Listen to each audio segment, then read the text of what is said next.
കേരള സർവകലാശാലയിലെ വിവാദ പ്രഭാഷണ പരമ്പര യോഗം നടത്തിയത് തെരഞ്ഞെടുപ്പ് കമ്മീഷൻ റിപ്പോർട്ട് ചെയ്യാനുള്ള തീരുമാനത്തിലേക്ക് VC. തുടർ നടപടി കമ്മീഷൻ സ്വീകരിക്കട്ടെയെന്നും സർവകലാശാല നിലപാട്. അതേസമയം VC വിശദീകരണം ആവശ്യപ്പെട്ട പരിപാടിയിൽ ജോൺ ബ്രിട്ടാസ് പ്രഭാഷണം നടത്തി.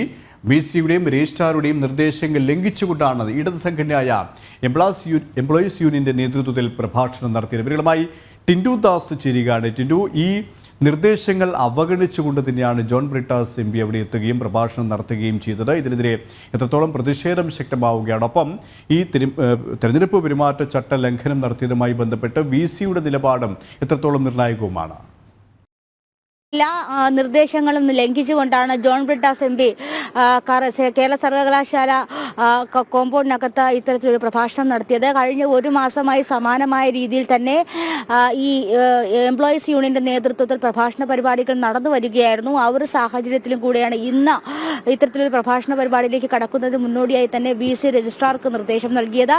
പരിപാടിയിൽ നിന്നും പിന്മാറാം, രാഷ്ട്രീയ പരിപാടികൾ സർവകലാശാലയ്ക്കുള്ളിൽ നടത്തരുത് എന്നൊരു നിബന്ധനയിലേക്ക് എത്തിയത്. പക്ഷേ രജിസ്ട്രാർ ഇത് താക്കീത് നൽകാൻ തയ്യാറായില്ല. തുടർന്നാണ് തെരഞ്ഞെടുപ്പ് കമ്മീഷനിലേക്ക് പരാതിയുമായി പോകാൻ VC നിർബന്ധിതനായത്. നമുക്കറിയാം, തെരഞ്ഞെടുപ്പ് അടുത്തു നിൽക്കുന്ന ഘട്ടമാണ്. സർവകലാശാലയിലെ ഭൂരിഭാഗം ഉദ്യോഗസ്ഥരും ഇത്തരത്തിൽ തെരഞ്ഞെടുപ്പ് ഡ്യൂട്ടിക്ക് തെരഞ്ഞെടുപ്പ് ഡ്യൂട്ടിയിൽ തിരഞ്ഞെടുക്കപ്പെട്ടവരാണ്. അപ്പോൾ തെരഞ്ഞെടുപ്പ് ഡ്യൂട്ടിയിലുള്ളവർ ഇത്തരത്തിലുള്ള രാഷ്ട്രീയ പരിപാടികൾ പങ്കെടുക്കുക എന്ന് പറയുന്നത് ചട്ടലംഘനമായി ആണ്.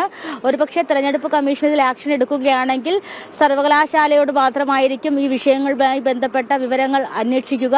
ആ ഒരു സാഹചര്യത്തിലാണ് നേരത്തെ ഒരു ആശങ്ക എന്നോണമാണ് VC ഈ കാര്യം രജിസ്ട്രാറോട് അറിയിക്കുന്നത്. തുടർന്ന് എംപ്ലോയീസ് യൂണിയൻ ഈ പരിപാടി നടത്തുമെന്ന നിർബന്ധ ബുദ്ധിയിലേക്ക് പോകുമ്പോഴാണ് ഈ VC ഇടപെടുകയും ഇത്തരത്തിൽ ഈ പരിപാടി നടത്തുന്നത് രാഷ്ട്രീയ പരിപാടിയാണ്, അതൊരു പക്ഷേ ഉദ്യോഗസ്ഥരുടെ ഇത്തരത്തിലുള്ള ജോലിയെ മറ്റും ബാധിക്കുമെന്നുള്ള കാര്യം അറിയിച്ചിട്ടും നിർബന്ധ ബുദ്ധിയോടുകൂടിയാണ് ഈ പരിപാടി സംഘടിപ്പിച്ചത്.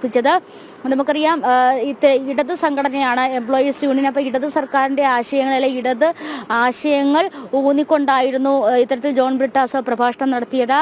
കേന്ദ്ര സർക്കാരിനെതിരെയും അതോടൊപ്പം തന്നെ കേന്ദ്ര സർക്കാരിൻ്റെ ആശയങ്ങൾക്കെതിരെയും ഒക്കെ വലിയ രീതിയിലുള്ള വിമർശനങ്ങൾ പ്രഭാഷണ പരിപാടിയിലുടനീളം ഉണ്ടായിരുന്നു. ഒരുപക്ഷെ ഒരു ഇലക്ഷൻ ക്യാമ്പയിൻ പോലെയായിരുന്നു പ്രഭാഷണ പരിപാടി കണ്ടക്ട് ചെയ്തത് എന്ന് വേണം നമുക്ക് മനസ്സിലാക്കേണ്ടത്. അതോടൊപ്പം തന്നെ ഈ ഘട്ടത്തിൽ VC തെരഞ്ഞെടുപ്പ് കമ്മീഷനിൽ പരാതി നൽകിയിട്ടുണ്ട്.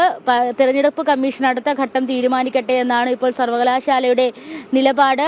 എന്തായാലും എല്ലാ VCയുടെ നിർദ്ദേശങ്ങളും VCയെ ലംഘിച്ചുകൊണ്ട് ഇത്തരത്തിൽ എംപ്ലോയീസ് യൂണിയൻ സർവകലാശാലയ്ക്കുള്ളിൽ പ്രഭാഷണ പരിപാടി സംഘടിപ്പിച്ചു. അതിൽ ജോൺ ബ്രിട്ടാസ് സംസാരിക്കുകയും VCക്കെതിരെയും സർവകലാശാല നിയമങ്ങൾക്കെതിരെയൊക്കെ വളരെ രൂക്ഷമായ ഭാഷയിലാണ് ജോൺ ബ്രിട്ടാസ് സംസാരിച്ചത്. KP തിരുവനന്തപുരത്ത് നിന്നും ടിൻഡു ദാസ് ആണ് വിവരിക്കുന്നത്.